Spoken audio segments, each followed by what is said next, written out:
Summer holidays vandachu, நம்ம GT Holidays vandachu. GT Holidays, South India's #1 travel brand.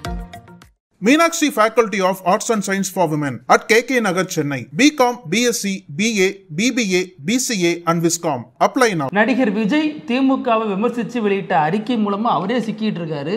அதுல நிறைய போட்டு வாட்டி எடுக்கிறாங்க. அதனுடைய பின்னணி குறித்து பார்த்துருவோம். அதே மாதிரி அந்த பகல்காம் தாக்குதல், உடம்புல ரத்தம் ஓடல குங்குமம் ஓடுதுன்னு சொன்னாரியா பிரதமர், அவரது கட்சியை சேர்ந்த பலர் தொடர்ந்து இந்த தாக்குதலுக்கு இலக்கான பெண்களை நோக்கி விமர்சித்து வர்றாங்க. ஒரு பிஜேபி எம்பி விமர்சிச்சிருக்காரு. அதனுடைய பின்னணி குறித்து பார்த்துருவோம். அதே மாதிரி பவன் கல்யாண் எப்படி கட்சி ஆரம்பிக்கும் பொழுது அம்பேத்கர்ல தொடங்கி இப்ப சனாதன கொள்கையில் நிக்கிறாரோ அந்த பவன் கல்யாண் தமிழகத்துல ஒரு புதிய திட்டத்தை தீட்டி இருக்காரு. தமிழகத்துல மிகப்பெரிய அளவுல அது ஒரு மாற்றமா மாறும் அப்படின்னு நம்புறாரு. அது என்ன, அதனுடைய பின்னணி என்னங்க குறித்து விரிவா பேசிடுவோம். Welcome to sensation.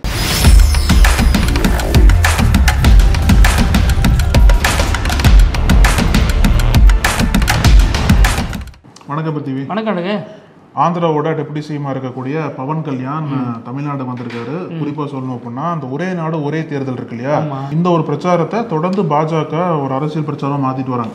அதுக்கு ஆதரவா தான் இன்னைக்கு தமிழ்நாட்டுல பவன் கல்யாண் இதுக்கு ஆதரவா பேசியிருக்காரு. பல கருத்துக்களை பதிவு பண்றாரு. குறிப்பா என்ன சொல்றாரு அப்படின்னா, அந்த ஒரே நாடு ஒரே தேர்தல் பத்தி பேசும்போது இந்த திட்டத்தை முன்னாடி கலைஞர் ஆதரிச்சிருந்தாரு, ஆனா இப்ப ஸ்டாலின் எதிர்க்கிறாரு. இதுலயே ஒரு பெரிய வினோதம் என்பது இருக்கு. அதாவது கலைஞர் கருணாநிதி கொண்டு வந்த திட்டத்தை ஸ்டாலின் எதிர்க்கிறார் அப்படின்னா இதுல இருக்கக்கூடிய வினோத அரசியல் மக்கள் புரிஞ்சுக்கணும் அப்படின்ற மாதிரி பல கருத்துக்கள் முன்வைக்கிறார். இது ஒரு முன்னோட்டமா பார்க்கப்படுது. ஆக்சுவலா பாஜக இருக்காரு, பாஜக கூட்டணி இருக்காரு, அது ஆதரவா பேசப்படுற அது ஒரு பக்கம். ஆனா இன்னொரு பக்கம் இது அவர் அடுத்த ஆண்டு வரக்கூடிய தேர்தலுக்கு பாஜக அவரை தமிழ்நாட்டில் பயன்படுத்த போகுது, அதற்காக ஒரு முன்னோட்டமாக தான் பார்க்கப்படுது. எப்படி பயன்படுத்துவாங்க? அதாவது தேர்தல் பிரச்சாரத்துல இத 2021ஆம் ஆண்டு யோகி வந்தார் இல்லையா கோயம்புத்தூருக்கு, அதே மாதிரி பாஜக அடுத்த ஆண்டு இவர் ஒரு ஸ்டார் கேம்பெயினரா ப்ரொஜெக்ட் பண்றதுக்கு ட்ரை பண்றாங்க. ஏற்கனவே உதயநிதிக்கும் இவருக்கும் அந்த சனாதன தர்ம கருத்துல 2 பேர் மோதிக்கிட்டாங்க இல்லையா, அதுலயே பல பிரச்சனை போயிட்டு இருக்கு. இப்போ அடுத்த ஆண்டு உதயநிதி வெர்சஸ் பவன் கல்யாண் அப்படின்ற அந்த பொலிட்டிக்கல் ரேஸை செட் பண்றதுக்கு பாஜக முயற்சி பண்றாங்க. அவரும் இன்னைக்கு ஓப்பனா சொல்றாரு, அதாவது அடுத்த ஆண்டு பிரச்சாரத்திற்கு தமிழிசையோ நயினாரோ கூப்பிட்டாங்க அப்படின்னா கண்டிப்பா நான் பிரச்சாரம் பண்ண ரெடியா இருக்கேன். ஆமா, கூப்பிடுங்கன்னு சொல்றாரு. அவரு கூப்பிட்டாரு அப்படின்னா நிச்சயமா பாஜக ஆதரவா பவன் கல்யாண் பிரச்சாரம் தமிழ்நாட்டுல பண்ண போறாரு. இதன் மூலியமா நம்ம முன்னாடியே பேசுனது போல உதயநிதியா பவன் கல்யாணா அப்படின்ற ஒரு ரேஸ் செட் ஆகும். இது பாஜகவுக்கு ஒரு புறம் ஒரு அட்வான்டேஜா பார்க்கப்படுது. ஏன்னா ஆந்திரால பவன் கல்யாண் ஒரு மிகப்பெரிய ஒரு ஆளுமையா இருக்காரு இல்லையா. பவன் கல்யாண் இருக்குன்னா இவங்க பிரகாஷ் ராஜ் இருக்குவாங்க, சரியான பதிலடி அவர் கொடுத்துட்டு. ஆமா, சோ ஆந்திரால பவன் கல்யாண் ஒரு மிகப்பெரிய அட்வான்டேஜா பாஜக இருக்கிறதுனால அதே ஒரு ஸ்ட்ராட்டஜியை பாஜக தமிழ்நாட்டுல கொண்டு வர பாக்குறாங்க. இதுல பவன் கல்யாணுக்கு என்ன அட்வான்டேஜ் அப்படின்னா, அவங்க கட்சிக்காரங்க என்ன சொல்றாங்க அப்படின்னா, ஏற்கனவே ஆந்திரால அவரோட கட்சி செயல்பட்டு இருக்கு. ஆந்திராவையும் தாண்டி தெலுங்கானா அப்புறம் கர்நாடகா போன்ற மாநிலங்களையும் கொஞ்சம் பிரசன்ஸ் இருக்காங்க. இப்ப தமிழ்நாட்டிலையும் ஏதோ ஒரு வகையில பவன் கல்யாணோட ஜனசேனா கட்சி தமிழ்நாட்டிலையும் வந்துருச்சு அப்படின்னா பவன் கல்யாண ஒரு தென்னிந்திய தலைவரா ப்ரொஜெக்ட் பண்ணலாம் அப்படின்ற ஒரு வளர்ச்சி அவங்க திட்டம் போடுறாங்க போல. ஆனா பவன் கல்யாணுக்கு உடனே இதுல ஆர்வம் கிடையாது. ஏன்னா இப்பதான் தெலுங்கு ஸ்டேட்ஸ்லயே கொஞ்சம் வளர்ச்சி இருந்த சமயத்துல டக்குன்னு தமிழ்நாட்டுல அவ்வளவு வளர்ச்சி வருமானு சொல்லிட்டு ஒரு சந்தேகம் அவருக்கு இருந்தாலும் கட்சிக்காரங்க என்ன சொல்றாங்க அப்படின்னா, பவன் கல்யாண் தமிழ்நாட்டிலையும் அவரோட கட்சிக்கு கிளையை வச்சுட்டா இருப்பா, இங்கேயும் தெலுங்கு மக்கள் நிறைய பேர் இருக்காங்க, அதனால அவருக்கு ஆதரவு நல்லா இருக்கும். அது மட்டும் இல்லாம ஒரு தேசிய தலைவரா பவன் கல்யாண் மாறுவாரு அப்படின்ற நம்பிக்கையை சொல்றாங்க. சோ அடுத்த ஆண்டு தேர்தல் வரும்போது அவரோட அரசியல் பிரச்சாரத்தின் காரணமாக அவரு ஒரு கட்சி கிளையை இங்க வைக்கலாம். அடுத்த ஆண்டு பவன் கல்யாணுக்கு ஒரு அரசியல் ரீதியா ஒரு குறிப்பிடத்தக்க ஆண்டா அமையும்னு சொல்லிட்டு பாஜக சொல்லிட்டு. இதுல நீங்க இந்த டாபிக் தொடங்குறப்ப ஒரு விஷயம் சொன்னீங்க இல்லையா, கலைஞரோட முன்னாடியே சொல்லியிருந்தாரு ஒரே நாடு ஒரே தேர்தலுக்கு ஆதரவுன்னு சொல்லிட்டு. கலைஞர் சொன்ன காலகட்டம்ங்கிறது அப்ப அடிக்கடி தேர்தல் புதுசா நடக்கும், ஆட்சி கவிழ்க்கப்பட்டது. அதனால அந்த கருத்தை முன் வச்சிருந்தாரு. இந்த மாதிரி ஒரு காலகட்டத்தில் கலைஞர் அந்த கருத்தை சொல்ல முதல் விஷயம். ஒருவேளை கலைஞர் சொல்லிட்டாரு இந்த கருத்தை ஆதரிக்கணும் அவ்வளவு ஆர்வமா இருக்கிறவங்க கலைஞரோட கருத்து எல்லாத்தையும் ஆதரிப்பாங்களா? அனைத்து சாதியினரும் அர்ச்சகராகலாம் அப்படிங்கறதுதான் கலைஞருடைய மிகப்பெரிய ஒரு கனவா இருந்துச்சு. அதை ஆதரிச்சு தனசேனா பவன் கல்யாண் பேசுவாரா அப்படிங்கிறதும் கேள்விக்குரிய. சொன்னது போல இன்னைக்கு அவர் என்ன சொல்றாரு அப்படின்னா, எம்ஜிஆர் எனக்கு மிக பிடித்தமான நடிகர்னு சொல்லிட்டு அதுவும் அதிமுக பக்கம் ஒரு சப்போர்ட் பண்ற மாதிரி அவரும் பேசுறாரு. ஏன்னா விஜயும் வந்தாலும் அதிமுக எடுத்துக்கிறாரு, இவரும் எடுத்துக்கிறாருன்னா அதிமுக தலைவர்கள் என்னதான் பண்றாங்கன்னு தெரியல. அந்த மாதிரி பல கருத்துக்களை பேசியிருக்காரு இன்னைக்கு. சோ பவன் கல்யாணோட வருகை என்பது தமிழ்நாடு முழுக்க பெரிய பேசு பொருளா மாறி இருக்கு. அதே டைம்ல இந்த பக்கம் பாத்தீங்கன்னா விஜயோட ஒரு அறிக்கை என்பது அவர் எந்த அளவுக்கு இதுல இந்த பொலிட்டிக்கல் அவேர்னஸோட இருக்காரா இல்லையான்ற ஒரு கேள்வி எழுப்பி இருக்கு. என்ன அப்படின்னா சமீபத்துல டெல்லியில அந்த நிதி ஆயோக் கூட்டம் நடந்தது இல்லையா, அதுல வந்து பல மாநிலங்களோட முதலமைச்சர் எல்லாம் போய் கலந்துகிட்டு அவங்களோட மாநிலங்களோட கோரிக்கை எல்லாம் பிரதமர் இடத்துல வச்சாங்க. அதுல வந்து முதல் முறையா தமிழ்நாடு முதல்வர் ஸ்டாலின் வந்து கலந்துகிட்டாரு. இது ஒரு பெரிய கவனம் பெற்றது நாடு முழுக்க. அங்க வந்து அவர் என்ன பேச போறாரு அப்படின்னு எதிர்பார்ப்பு ஒரு பக்கம் இருந்தாலும் விஜயோட அறிக்கையில ஒரு மிக பெரும் தப்பு ஒண்ணு பண்ணிருக்காரு. அவர் தெரிஞ்சு பண்ணாரா தெரியாம பண்ணாரான்னு சொல்லிட்டு இது வரைக்கும் தெரியல. அந்த அறிக்கையில வந்து இப்ப அவருக்கே பூமராங் ஆகி அவரை வந்து தாக்கிட்டு இருக்காங்க. எப்படி நீங்க தெரிஞ்சு எழுதுறீங்களா, யார் எழுதி கொடுத்தாங்க கேள்விகள் கேட்கறாங்க. இதுல அழகு இன்னொன்று என்னன்னா, இந்த முதல்வர் போயிட்டு வந்ததே சர்ச்சைக்குரிய ஒன்றா பார்க்கப்படுது. இவர் வந்து இடி ரைடுக்காக தான் அங்கே போயிட்டு சமாதானம் பேசிட்டு வந்தாரெல்லாம் சொல்லப்படுது இல்லையா. இதில் சீமான் போன்றவர்கள் என்ன சொல்றாங்கன்னா, இல்லை இதில் வந்து ஆந்திரா முதல்வராக இருக்கட்டும் அல்லது பீகார் முதல்வராக இருக்கட்டும் இவங்கெல்லாம் கலந்துக்கிட்டாங்கன்னா அவங்களுக்கு பதிலாக சப்போர்ட் பண்ணுறது தான் முதல்வர் போயிட்டு பேசிட்டு வராரு, இந்த ஒரு டீல் வச்சு தான் பேசிட்டு வராங்கிற மாதிரி இவங்கெல்லாம் கருத்து சொல்லிட்டு வராங்க.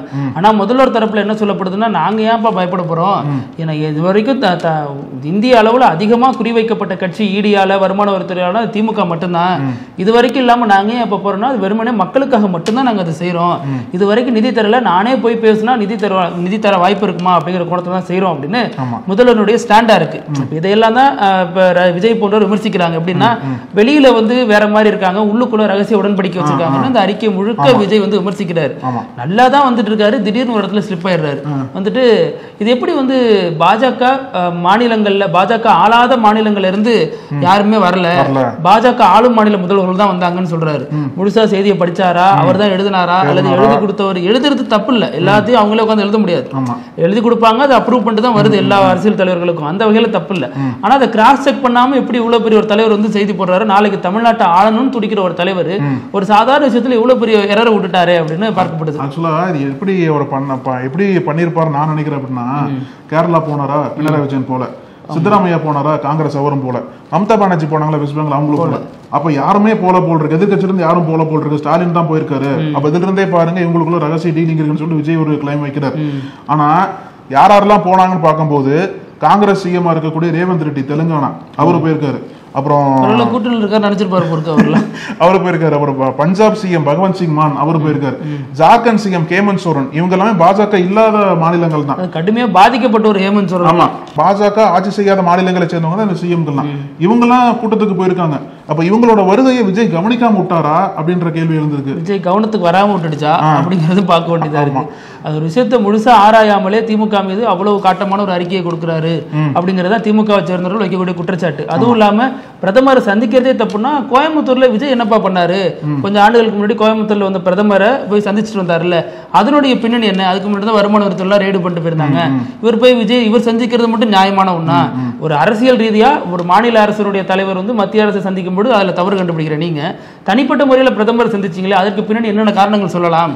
முதல்வர் ஒரு படம் வந்து ரிலீஸ் ஆகாத நேரத்தில் அன்றைய தமிழக முதல்வராக இருந்து ஜெயலலிதா போய் சந்திச்சிங்க, அப்ப அதற்கு பின்னாடி என்னென்ன காரணங்கள் இருக்கு? ஒன்னொன்னுக்கு பின்னாடி காரணங்கள் ஜோடிக்கணும்னு அழகா ஜோடிச்சுட்டே போலாம் அப்படின்னு சொல்லிட்டு திமுகவை சேர்ந்த ஐடிவிங்கெல்லாம் இப்ப தாவேக்காவுக்கு கடுமையான பதிலடி கொடுத்துட்டு வராங்க. ஆமா, இப்போ அந்த நிதியாவை பத்தி பேசும்போது பீகார் பத்தி பேசுனீங்க இல்லையா, பீகார்ல இந்த ஆண்டு தேர்தல் வருது. ஸோ அந்த மாநிலத்திற்கு அதிகப்படியான நிதி விடுவிப்பு இருக்குன்னு சொல்றாங்க, நிதி அதிகமாக கொடுப்பாங்கன்னு சொல்லிட்டு ஒரு பக்கம் சொன்னாலும் இந்த கூட்டத்துல நிதிஷ்குமார் கலந்துருக்கணும், ஆனா கலந்துக்கல. அது ஒரு பெரிய ட்விஸ்டா பார்க்க. நிதிஷ்குமாரோட கட்சி தான் பாஜகவை பீகார்லயும் சரி மத்தியிலையும் சரி ஆதரிக்கிறாங்க இல்லையா, கூட்டணியில் இருக்காங்க. இப்போ இந்த பீகார் தேர்தல் வரதுனால நிதிஷ்குமார் வந்து அங்க கலந்துக்குவாரு, அது மட்டும் இல்லாம மோடி வந்து அதிகப்படியான நிதியை வந்து கொடுப்பாருன்னு சொல்லிட்டு பல எதிர்பார்ப்புகள் இருந்தது. ஆனா நிதிஷ்குமார் வந்து இந்த கூட்டத்தை வந்து புறக்கணிச்சிருக்காரு. என்ன காரணம் சொல்லி வெளிப்படையா சொல்லல. இவரோட புறக்கணிப்பு என்பது நாடு முழுக்க பெரிய செய்தியா மாறி இருக்கு. என்னப்பா மறுபடியும் புறக்கணிச்சிட்டாரு, மறுபடியும் கட்சி மாற போறாரா, இல்ல பாஜக விட்டு வெளில போயிட்டு மறுபடியும் ஆஜயோட போய் சேர போறாரா, தேர்தல் இருக்கிற சமயத்துல நிதிஷ்குமாரோட ஆப்ஷன்ஸ் வந்து எப்படி எடுத்துக்கிறேன்னு தெரியல. அதுல அந்த நிகழ்ச்சியை புறக்கணிச்சார்ல நிதி ஆயோக், அதற்கு அடுத்து பிரதமர் மோடி தலைமையில பாஜக ஆளும் மாநிலங்களில் உள்ள முதல்வர்களோட கூட்டம் நடந்துச்சு, அதுல போய் பார்ட்டிசிபேட் பண்ணிக்கிறாரு. ஒரு முடிவுக்கு வர முடியலப்பா என்னாலன்னு பிஜேபி காரங்களே புலம்புறாங்க. பாஜக ஆளும் முதல்வர் மட்டும் இல்லாம பாஜக கூட்டணி முதல்வர்களும் கூப்பிட்டுருக்காங்க போல, அதுல கலந்துகிட்டாரு. ஆனா நிதி ஆயோக் என்பது மக்களுக்கு உண்டான பிரச்சனையை பத்தி பேசுறதுக்கும் மக்களுக்கான அந்த செயல் திட்டங்களை நடைமுறைப்படுத்துறதுக்கான நிதியை வந்து வாங்கிட்டு வர இதுதான் கூட்டம். அது நமக்கு தேவை. அதுல வந்து நிதிஷ்குமார் போட்டாலே கொடுத்துட்றாங்க, நான் அதுக்கு பொண்ணு நல்லாவே வச்சிருக்காங்க அப்படின்னு நினைக்கிறாரோ நம்ம தெரியல. ஆனா ஆந்திரா பீகாருக்கு அள்ளி தானே கொடுக்குறாங்க, தமிழகம் போன்ற மாநிலம் தான் வஞ்சிக்கப்படுவது தொடர்ந்து. இப்ப நீங்க சொன்னது போல அந்த பிரதமரோட கூட்டம் இருக்கு இல்லையா, பாஜக முதல்வர்களும் பாஜக கூட்டணி முதல்வர்கள் தலைமையில பிரதமர் ஒரு கூட்டம் நடத்தினார். அந்த கூட்டத்துல தான் எல்லாத்துக்கும் ஒரு ஒரு எச்சரிக்கை மாதிரி கொடுக்குறாரு. அது எச்சரிக்கையா இல்ல வந்து அன்பு கட்டளை என்னன்னு தெரியல. அது என்ன சொல்றாரு அப்படின்னா, ஆபரேஷன் சிந்தூர் பத்தி நீங்க பேசும்போது கொஞ்சம் பார்த்து ஜாக்கிரதையா பேசுங்கன்ற மாதிரி ஒரு அறிவுரையை கொடுக்குறாரு. அவர் சொல்லிட்டு தான் இருக்காரு, ஒருத்தர் மதிக்க மாட்டாங்களே. கட்சியை மதிக்காம தானே விஜய் சா எல்லாம் பேசுறாரு. அந்த விஜய் சாவை இன்னும் பதவியில் வச்சிருக்கீங்களே நீங்க. விஜய் சா போன்ற ஆட்கள் வந்து கொலோனல் சோஃபியா குரேஷிக்கு எதிராக ஒரு மிகப்பெரிய கொச்சையான ஒரு கருத்தை சொல்லும் போது அவங்கள பதவியில வச்சிருக்கீங்க. அது மட்டும் இல்லாம நீதிமன்றத்தின் தலையீடு காரணமாக தான் விசாரணை பண்ண முடியுதுங்க. கட்சி ரீதியா அந்த நடவடிக்கை எடுக்கல, மத்திய பிரதேச கட்சி எடுக்கல, தேசிய பாஜக எடுக்கல. இப்போ சமீபத்தில் கூட பாஜக எம்பி ஒருத்தரோட பேசியிருக்காரு. ஆமா, அவரு ஒரு ஒரு மீட்டிங்ல பேசுறாரு. பேர் என்னன்னா ராம்சந்தர் ஜங்ரான்னு நினைக்கிறேன். அவர் தான் இந்த மாதிரி ஒரு பேச்சை பேசுறாரு. என்ன சொல்றாருன்னா, மனுஷன் சிந்திக்க வைக்கிற மாதிரி பேசுறாருங்க. என்ன சொல்றாருன்னா, இந்த மாதிரி பகல்காம் தாக்குதல் நடந்துச்சு இல்லையா, அதுல வந்து பாதிக்கப்பட்டாங்க இல்லையா பெண்கள், அவங்க எல்லாம் பயந்துட்டாங்க, கொஞ்சம் வீரம் இல்ல, தனது குங்குமத்தை பறிக்கிறாங்கிறப்ப தீவிரவாதிகள் மேல கோபம் கொண்டு தாக்கி இருக்கணும். அவங்க எல்லாம் வந்து அக்னி பாத்துன்னு ஒரு ஸ்கீம் கொண்டு வந்தாங்க இல்லையா, அதுல பயிற்சி பெற்றவங்க மாதிரி அட்டாக் பண்ணியிருந்தாங்கன்னா கிட்டத்தட்ட 26 பேர் 2-3 பேரை அடிச்சு சாத்திருக்கலாம். அவங்க ஆயுதங்களை பிடிக்கி அவங்களை அடிக்கணுங்கிற மாதிரி எல்லாம் பேசுறாரு. சாத்தியமா? நீங்க போக வேண்டியதான போருக்கு. ஒரு பெண் வந்து தனது கணவரை இழந்து வேதனையில உச்சகட்டத்தில் இருக்கும் பொழுது நீ அவங்கள போய் வீரமாறுன்னு சொல்றது எவ்வளவு பெரிய ஒரு வன்முறை. இது வந்து தொடர்ந்து பிஜேபி காரங்க இப்படிதான் பேசிட்டு இருக்காங்க. ஏற்கனவே நீங்க சொல்ற மாதிரி கலோனல் குரேஷியை பத்தி பேசினாங்க. இதுல இன்னொரு கூத்து, இந்த குரேஷி இந்த குஜராத்ல இன்னைக்கு பிரதமர் ரோட் ஷோ போயிருக்காரு. அதுல இந்த குரேஷி குடும்பத்தினரும் வந்திருக்காங்க. சோ அவங்க வந்து பிரதமர்கிட்ட முக்கியமான விஷயத்தை பேச போறாங்க, தனது மகளை வந்து இப்படி பண்ணிட்டாங்க பேச போறாங்கன்னு நினைச்சா அவங்க வந்து பிரதமருக்கு வாழ்த்து சொல்லியிருக்காங்க. இது வந்து நாங்க மறக்கவே முடியாது, அப்படி ஒரு தருணம் அப்படிலாம் அதுக்கப்புறம் பேட்டி கொடுத்திருக்காங்க. அது என்ன, அது புரோட்டோகால் படி அதை தவிர்த்தாங்களா அல்லது தன சின்ன அதிருப்தி கூட தெரிவிக்கல அப்படிங்கிறது பலருக்கும் ஒரு ஏமாற்றமா போயிடுச்சு. ஆமா, இதுல என்ன பார்க்கணும் அப்படின்னா, மேஜரா வந்து பாஜகவினரோட பார்வை எப்படி இருக்கு அப்படின்னா, பிரதமர் மோடியை ஒரு பக்கம் புகழணும், ஆனா அதே டைம்ல வந்து பாதிக்கப்பட்டிருப்பாங்க இல்லையா, அவங்களை எந்த அளவுக்கு கொச்சைப்படுத்தினாலும் பரவாயில்ல, நம்மளோட புகழ்ச்சி எல்லாம் மோடி நோக்கி தான் இருக்கணும்னு சொல்லிட்டு முடிவு பண்ணிட்டாங்க. பாதிக்கப்பட்டவங்க ராணுவ வீரர்கள் முதற்கொண்டு எல்லாத்தையும் வந்து ரொம்ப சர்ச்சைக்குரிய கருத்தை பேசி மோடியை மட்டும் புகழ்ந்தா போதும் அப்படின்ற ஒரு ஸ்ட்ராட்டஜி எடுத்தாங்களான்னு தெரியல. இந்த அளவுக்கு தொடர்ந்து பாஜக சர்ச்சையில மாட்டிட்டே வராங்க. பாஜக விடுங்க, நம்ம செல்லூர் ராஜ் அப்படி தானே மாட்டிட்டாரு. பிரதமரா தான் வந்து முன்னாடி நின்று நடத்தினாரு. ராணுவ வீரர்கள் என்ன பண்ணான்னு கேட்டாரு. தொடர்ந்து ராணுவ வீரர்கள் பல இடங்கள்ல போராடினதுக்கு அப்புறம் இப்ப இறங்கி வந்து வருத்தம் தெரிவிச்சிருக்காரு, மன்னிப்பு கேட்டிருக்காரு. நான் சொன்னது தப்பா புரிஞ்சுக்கொள்ளப்பட்டிருக்கு. இப்ப வந்து மோடி அந்த ஒரு வார்னிங் கொடுத்திருக்காரு இல்லையா, எல்லாரும் பார்த்து பேசுங்கன்னு சொல்லிட்டு. இப்ப அதுக்கு என்ன கேள்வி வைக்கப்படுது அப்படின்னா, இது இனிமேல் யாரெல்லாம் கொஞ்சம் ஜாக்கிரதையா பேசுவாங்க, ஆனா அதுக்கு முன்னாடி பேசினாங்க இல்லையா, அவங்க மீது என்ன ஆக்ஷன் எடுத்தீங்க நீங்க? நியாயமான கேள்வி. இப்ப விஜய் சா வந்து பதவியில் வச்சிருக்கீங்க, விஜய் சாக்கு எதிராக ஒரு சிறப்பு விசாரணை குழு வந்து விசாரிச்சுட்டு இருக்காங்க. பதவியில் இருக்கும் போதே விசாரணை தடைப்படாதா? அவரோட அந்த பொலிட்டிக்கல் இன்ஃப்ளூயன்ஸை யூஸ் பண்ணி எங்கேயோ கேட்ட மாதிரி இருக்கு. பதவியில் இருக்கும் பொழுது விசாரணை தடைப்படாது. எல்லா வழக்கிலும் கேட்கறது தான், நம்ம செந்தில் பாலாஜி எல்லா வழக்கிலும் கேட்கறது தான். செந்தில் பாலாஜிக்கும் இருக்கக்கூடாதுன்னு சொல்லிட்டு தானே பேசணும். செந்தில் பாலாஜி பதவியில் இருந்த சாட்சிகள் வர பயப்படுறாங்கன்னு சொல்லிட்டு தான் நீக்கினாங்க. அது வந்து ஏற்கக்கூடிய விஷயம் தான். அதே மாதிரி பாஜகவினரும் இந்த மாதிரி சிறப்பு விசாரணை குழு இருக்காங்க அப்படின்னா, பதவியில் இருந்து ஒருத்தர் விலக்கி வச்சுதான் விசாரணை நீதிமன்றம் அதை கண்டிக்கணும். நீதிமன்றம் கண்டிக்கல, இதுவரைக்கும் நீதிமன்றம் கண்டிக்கல. இதுவரைக்கும் மத்திய பிரதேச அரசாங்கம் ஒன்றும் பண்ணல. பதவியில வச்சுட்டு ஒருத்தர் எப்படி விசாரணை வந்து சுமூகமா வெளிப்படையா விசாரணை நடைபெறும் அப்படின்ற கேள்வி எழுந்திருக்கு. இதுக்கு பிரதமர் மோடியும் சரி பாஜக என்ன பதில் வச்சிருக்காங்கன்னு மக்கள் கேட்கறாங்க. சுப்ரீம் பார்லிமெண்ட்னு விமர்சித்த ஜெகதீப் தன்கர், குடியரசு துணைத் தலைவர், அவர் கூட அது குறித்து எந்த கருத்தும் தெரிவிக்கல. ஒரு பெண்கள் குங்கும ரத்தத்துல குங்குமம் தான் ஓடுதுன்னு சொல்ற பிரதமர் வந்து நேரம் கொந்தளிச்சிருக்கணும் இல்லையா? ஒரு பெண்கள் அவமானப்படுத்துற வகையில் பிஜேபி எம்பியே இப்படி பேசுறாரு. நான் சொன்ன அந்த பகல்காம் தாக்குதல் பெண்கள் போய் அட்டாக் பண்ணிருக்குன்னு நினைக்கிறாரு. இதற்கு பிரதமர் மோடி கொந்தளிச்சிருக்கணும், நேரம் அவரை தூக்கி உள்ள வச்சிருக்கணும், அல்லது ஒரு மீது கடுமையான நடவடிக்கை எடுக்கப்பட்டிருக்கணும். பாதிக்கப்பட்ட பெண்களுக்கு துணையான பேசுங்கன்னா அவங்களையே குற்றவாளியா சித்தரிக்கிறது மோசமான ஒரு அணுகுமுறை இல்லையா? ஆமா. சோ அதுக்கு என்ன பதில் சொல்றாருன்னு பார்க்கலாம். இப்போ தமிழ்நாட்டில் வந்தோம்னு வச்சுக்கோங்களேன், தமிழ்நாட்டில் மிக முக்கியமான ஒரு தேர்தல் வரப்போகுது அடுத்த மாதம், ராஜ்யசபா தேர்தல். முன்னாடி தொடர்ந்து பத்தி பேசிட்டு இருக்கோம். இப்போ அதுக்கான தேதியும் சொல்லிட்டாங்க. இன்னைக்கு ஜூன் 19ஆம் தேதி ராஜ்யசபா தேர்தல் நடக்க போகுது. அதாவது 6 இடங்கள் அங்க காலியாகுது. அதற்கான தேர்தல் வந்து ஜூன் 19ஆம் தேதி நடக்க போகுது. அடுத்த வாரம் திமுக 4, ஏடிஎம்கே 2. ஆமா, அடுத்த வாரம் வந்து இந்நேரத்துக்கு வேட்புமனு தாக்கல் ஆரம்பிச்சிருக்கும். ஜூன் 2ஆம் தேதி ஆரம்பிக்கப்பட்டிருக்கும்.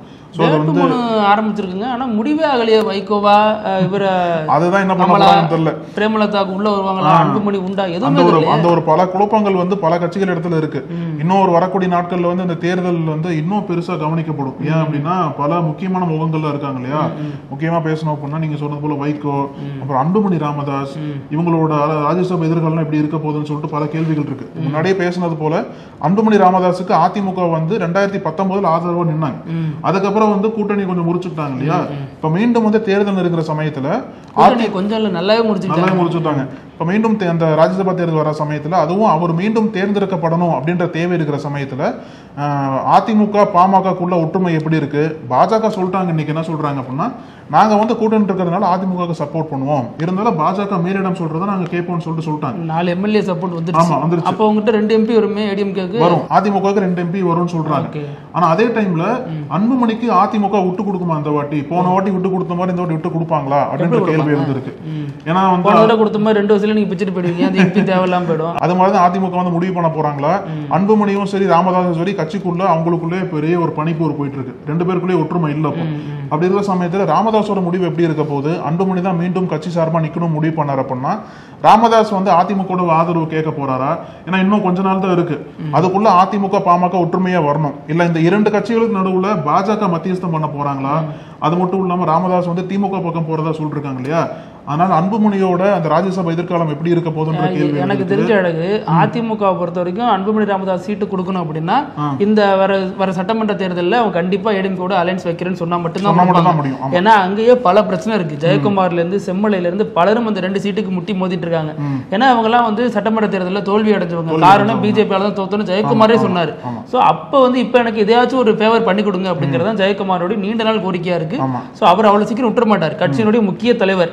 எடப்பாடிக்காக சசிகலாவை துணிஞ்சு எதிர்த்தவர், எடப்பாடிக்காக ஓபிஎஸ் துணிந்து எதிர்த்தவர்னு பல துணிச்சலான விஷயங்களை கட்சிக்குள்ள வந்துட்டு பண்ணவர் ஜெயக்குமார். அவ்வளவு சீக்கிரம் விட்டு கொடுத்துட மாட்டாங்க. சோ அதே நேரம் இப்ப வந்து தேமுதிக பொறுத்த வரைக்கும் ஃபீல்டில் இல்ல, அவங்க ஏடிஎம்கே கூட இல்ல, அவுட் ஆயிட்டாங்க அந்த ஒரு ரேஸ்ல. அன்புமணி தான் நீங்க சொல்ற மாதிரி ஒரே ஆப்ஷன். அதற்கு அன்புமணி பிஜேபி கூட போயிட்டா எடப்பாடி எப்படி எடுத்துப்பாருன்னு தெரியல. அதிமுகவோட வந்து அதுக்கு முழு ஆதரவு கொடுத்தாங்க. அந்த ஒரு சீட்டை வச்சுதான் வேலை நடக்க போகுது நீங்க சொல்றபடி. அன்புமணிக்காக பாஜக அதிமுக இடத்துல பேச போறாங்களான்னு தெரியல. ஒருவேளை பேசினா அதிமுக நீங்க சொன்னது போல நாங்க சப்போர்ட் பண்ணோம் அப்படின்னா நிச்சயமா வந்து கூட்டணி வந்து ஓகே பண்ணா மட்டும் தான் முடியும். ஒரு உறுதியா நின்னா மட்டும் தான் நாங்க சப்போர்ட் பண்ண முடியும். அதான வாய்ப்பு, கண்ணு முன்னாடி தெரியுற வாய்ப்புகள் அதுதான் இருக்கு நமக்கு. சோ பாப்போம் அன்புமணிக்கு என்ன மாதிரி ஒரு எதிர்காலம் இருக்குன்னு பார்க்கலாம். அதுக்கப்புறம் வைகோ பத்தி பேசினாலுமே வைகோவா கமலஹாசனா அப்படின்ற போட்டி வந்து திமுகக்குள்ள பெருசா போயிட்டு இருக்கு. வைகோ கிட்ட நான் கேட்கலங்கிற மனநிலைக்கு வந்துட்டாங்க மதிமுக பொறுத்த வரைக்கும். அங்கேயே ஒரு பெரிய குழப்பம் என்பது போயிட்டு இருக்கு. கமல் கட்சியில ஒரு பெரிய எதிர்பார்ப்பே இருக்கு. எப்படி இருந்தாலும் வந்துரும், அவரோட குரல் வந்து இந்திய நாடாளுமன்றத்தில் ஒலிக்கும் அப்படின்லாம் எதிர்பார்த்துட்டு இருக்காங்க. ஸோ இந்த இவ்வளவு எதிர்பார்ப்புகளுக்கு மத்தியில என்னென்ன அரசியல் நிகழ்வுகள் நடக்க போகுது அப்படின்றது இன்னும் கொஞ்ச நாள்ல தமிழ்நாடு முழுக்கவே பார்க்க போகுது. அப்புறம் எனக்கு நம்ம நிகழ்ச்சியினுடைய கடைசி பகுதி இப்படி எல்லாமா நடக்குங்கிறது. இன்னைக்கு நான் ஒரு வீடியோ பார்த்தேன், வைரல் ஆயிடுச்சு இந்த வீடியோ. அதுல என்னன்னா சில வீடியோகள் வந்து யதார்த்தமா எடுப்பாங்க, அதுல முக்கியமான சம்பவங்கள்லாம் பதிவாயிடும் பின்னாடி. அந்த மாதிரி தான் இந்த வீடியோல ஒரு முக்கியமான சம்பவம், கொஞ்சம் காமெடியாவும் இருக்கு, திகிலாவும் இருக்கு. என்ன அப்படின்னா ஒரு இளைஞர் வீடியோல ரெக்கார்ட் பண்றாரு. அது ஒரு மழை காலமா இருக்கு, எந்த இடம் சரியா தெரியல, பேசுறாரு. அது என்ன பொண்ணுங்க எடுத்தா மட்டும்தான் பின்னாடி மின்னல் வருமா, நம்ம எடுத்தா வராதா அப்படின்னு சொல்லி முடிக்கிறதுக்குள்ள மின்னல் டபுள் டபுள் அடிச்சுட்டு பதறிட்டாரு. ஐயோ மின்னலா வெட்டுறா, இடி இடிக்குதுரா அப்படின்னு. அதாவது பொதுவா பெண்களுடைய வீடியோல தான் அந்த மாதிரி ஃபில்டர் போட்டு எடுக்கிறாங்க கிண்டலா சொல்லிட்டு வந்தவர். இந்த மாதிரி சொன்ன உடனே அடுத்த செகண்டே இந்த இடி இடிச்சு மின்னல் வந்தது பதட்டத்தை உண்டு பண்ணிடுச்சு பாக்குறவங்களுக்கு. கமெண்ட்ஸ் போடுறாங்க, மின்னலுக்கு எப்படி கேட்டிருக்கோம் ஆமா அப்படிங்கிற மாதிரி தான் மாட்டிக்கிட்டாரு. கமெண்ட்ஸ்ல என்ன சொல்றாங்கன்னா, கடவுளே பகிச்சுட்டு அப்படிதான் ஒரு உனக்கு கடவுளே கிண்டல் பண்றியா அப்படின்னு அந்த இளைஞரை போட்டு வாட்டி எடுத்துட்டு இருக்காங்க. ஓகே பிரித்தி, இன்னைக்கு நம்ம நிறைய முக்கியமான விஷயங்கள் பத்தி பேசணும், நம்ம தொடர்ந்து பேசலாம். நன்றி அழகு. நக்கீரன் டிவிக்கு சப்ஸ்கிரைப் செய்யுங்கள். உங்கள் ஆதரவே எங்கள் பலம். ஆசிரியர்களுக்கு நண்பனாகவும் மாணவர்களுக்கு ஆசானாகவும் திகழும் தேர்வு வழிகாட்டி. ஒவ்வொரு பாடத்திற்கும் அனுபவமிக்க ஆசிரியர்களின் துல்லியமான தெளிவான விடைகள். CNC இருக்கு, தேர்வு பயம் எதற்கு? இது தீரன் பப்ளிஷிங் ஹவுஸ் விற்பனை வெளியீடு.